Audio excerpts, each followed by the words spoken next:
Okay, welcome once again to BirchGroveStudios.com. I'm Dennis McKenzie, and today I have the smartphone set up just so that you can see the wheel in my hands, because I'm going to discuss trimming. And like I said before, it's just me and my phone, and I don't have anybody to zoom in and out, all that kind of thing. But I think it's important that you see closer up what's going on. We have a rice bowl we're going to trim today. This was thrown the other day, and the chopsticks go across here, but underneath here is all this clay. And so what we need to do is to get rid of that clay so that the rice bowl looks like this one when it's fired. This is obviously completed, and this one is not, so that you see how much the curve swoops out here. Well, you have to leave a lot of clay on the wheel or on the pot when you throw it to get this swoopiness. Otherwise it will spin out of control, get too thin down here, and just sort of mess it all up. So I'm going to turn this into this. And this is done with using two different colored glazes. A glaze we call Shasta, or reddish glaze that we mix up, and this is a clear glaze, and they're glazed 2/3, 2/3, so that it overlaps in the middle with the Shasta over the white, and it gives more of a broken up sort of rainbowish blues and stuff like that, where this is more of a reddish color. This glaze is always interesting. It can always turn out a little bit different, so it's kind of fun to use. And I use a gas kiln. That's how we get a lot of these results. But anyway, so the first thing you need to do is to take a look at your pot, regardless whether it's a bowl or anything like that, and feel the depth. Feel how deep it is from the inside to the outside. The rule of thumb is to follow the inside shape. The outside form should follow the inside form. So what it looks like on the inside should be mirrored on the outside. So what I'll often do, this is my base right about in here. So, and the walls are about right, but of course there's all this extra clay. So many times what I'll do is go like this, hold it like so, and look at the back here and kind of make a mark here, see where I'm going to put my foot. That looks like a good spot. I like usually a small foot on these guys. I don't like them too big, so I might bring that in a little bit more. Anyway, it's right about there. So the trick is getting it centered on the wheel again. So I'm going to show you a trick that I teach everybody. Make a mark on the bottom of the pot. It doesn't matter what it is, just a scratch mark. This is so that you can see this mark in relationship to where your finger is hitting the pot. Rest your arms on your legs, bring in your hand very steadily and hold it steady, and just let it graze the side of the pot. And where it hits the pot, notice where that line is. Take that mental snapshot. It's hitting there, there, there, there. Okay, so I know it's hitting right about here, which means I have to move the pot this way. So we move that a little bit, and we check it again. It's almost just right. Pretty darn close. That's why it's kind of important when you trim your pots, on the wheel, when you're taking them off, to try to make the trimming with the stick nice and round, or nice and even, so you get rid of all that scrap clay there, so it isn't all bumpy here on the end of the on the bottom of the bowl. So that just makes it harder to center it. It's still hitting. It's hitting almost right in front of the mark. So I'm going to move it just a hair that way.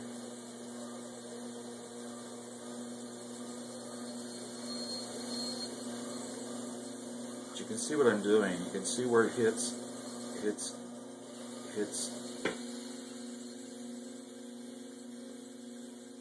This is probably good enough.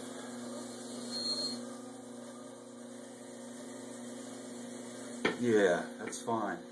So we need to secure this bowl to the wheel. So you roll yourself out some clay, some regular clay, and roll it into a coil.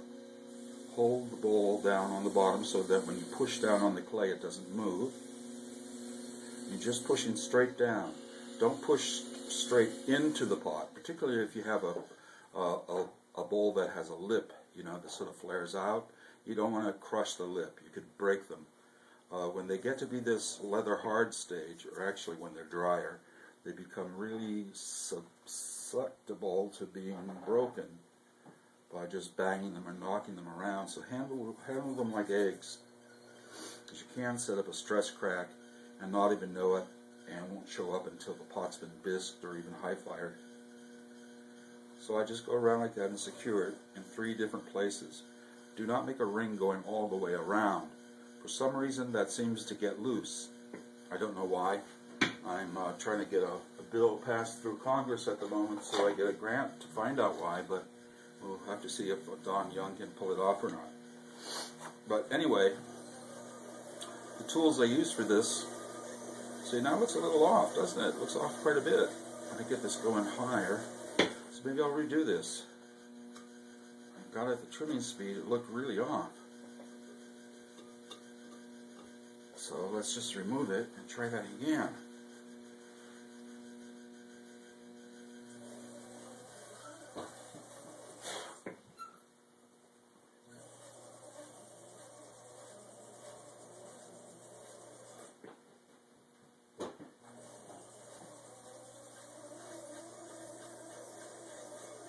There, and now you don't want to spin that too fast, otherwise the bowl will go off the wheel.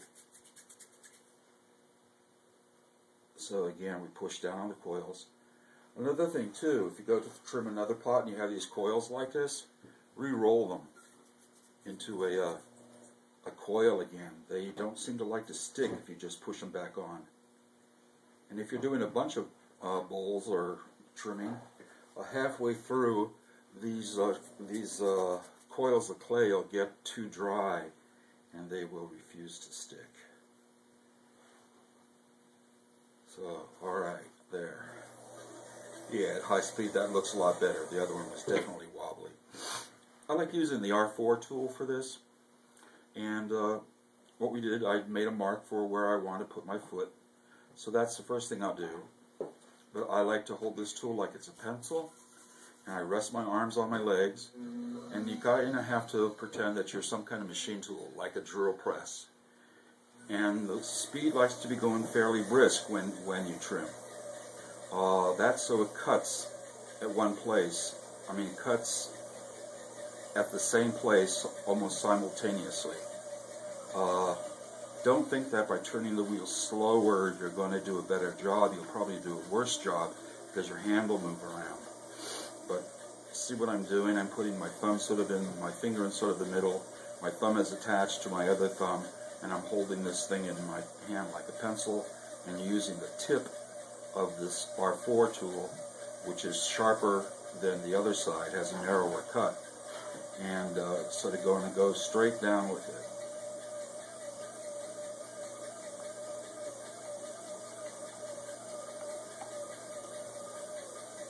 And you kind of have to guess how thick the bottom was, because it is possible to go through. For this type of bowl, I left a lot of room, I hope, because I like this bowl to have a foot. All bowls don't have to have feet. I never put a foot on a mug or a big vase or something like that, because it's too hard to turn it upside down. But for a lot of bowls, I do like feet on them. Then I remove the rest of the lot of the clay with a round cutting tool. I like to stay with it, the clay. I like to keep one hand sort of resting on the clay, and I hold this tool sort of like this, so you can see it's running down my fingertip, which pushes down, and running down my palm near over the carpal tunnel. So you just sort of go like this, and this bowl clay is perfect for trimming right now. It dries so fast up here in our studio here in Alaska that I threw this yesterday and it's trimmable right now. Sometimes I'll get in here with the other tool. Not much left on this one. Cut it like so. It's almost a little on the wet side. It starts to chatter sometimes. Very carefully, very steady. Steadiness is everything, like I've told you in this game. Keep your hands very steady. You achieve that by keeping your arms on your legs as much as you can. And then there's a circle of tautness between my hands. My hands are taut.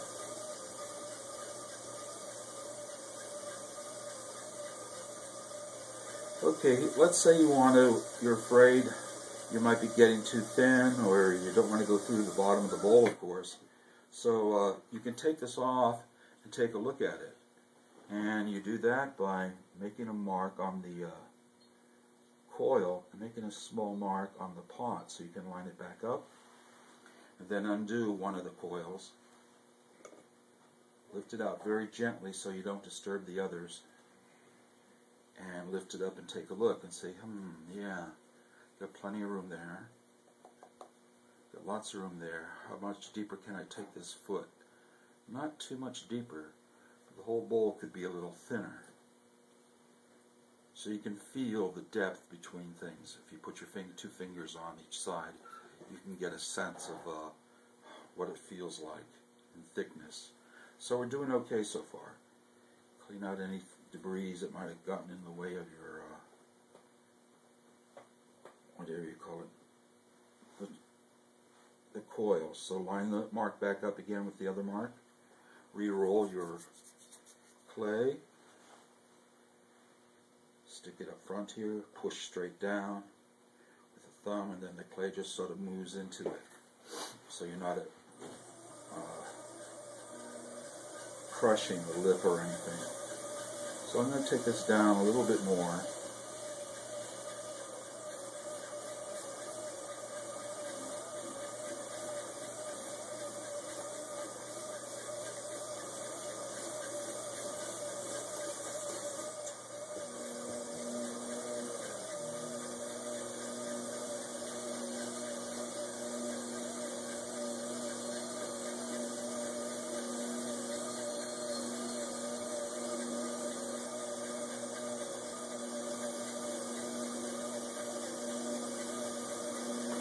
There's lots of different shapes you can make for a foot. I use, for this I sort of like an angled one. So, we've got this part done. Now we're going to make the inside of the foot because the clay is too thick. If we were to leave it alone like this and let it dry, it would probably develop an S-crack and crack all the way through the pot. So again, we're going to make an inside ring now. Keep your hands resting on the pot. Your hand nice and tight, holding it like a pencil, and just sort of push down, making that ring. Now this wants to be removed, so I'll just stick with this R4 tool for the present, and just sort of move across the center with my point of the tool.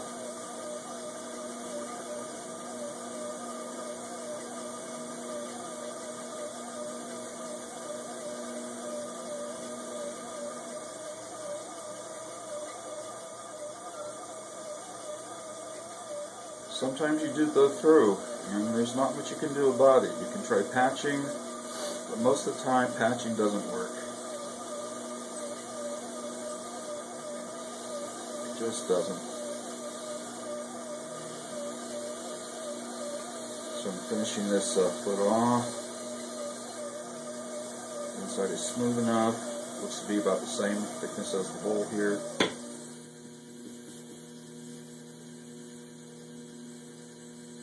Push down on it and I can feel it give a little bit. I'm going to take a little bit more from the side.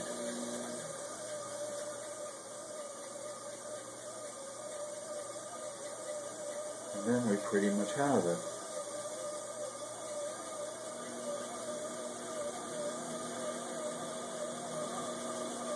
round out the edge just a little bit with my fingers so that there's no sharp edges to the foot.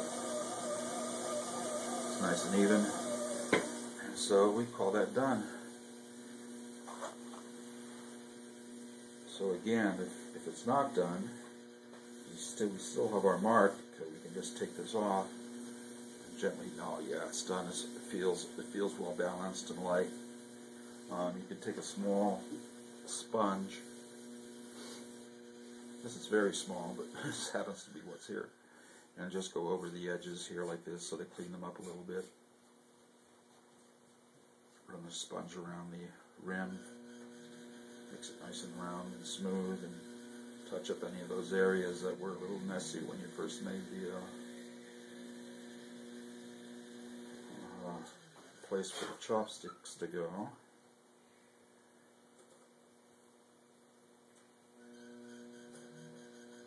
And you got it. Take that off.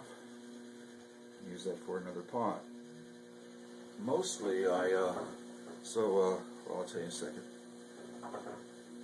So we have the two pots.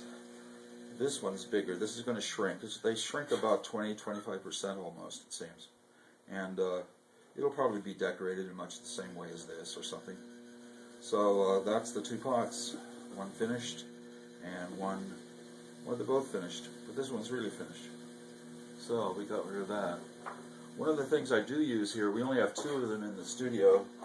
I use what's called a Giffen grip. It fits onto your wheel by adjusting these screws and stuff, which can be a real pain. And so that's why I don't change them too often to fit other wheels. Most of the wheels in the studio will accept this. We have two of them will accept the other one. But this holds your pots for you.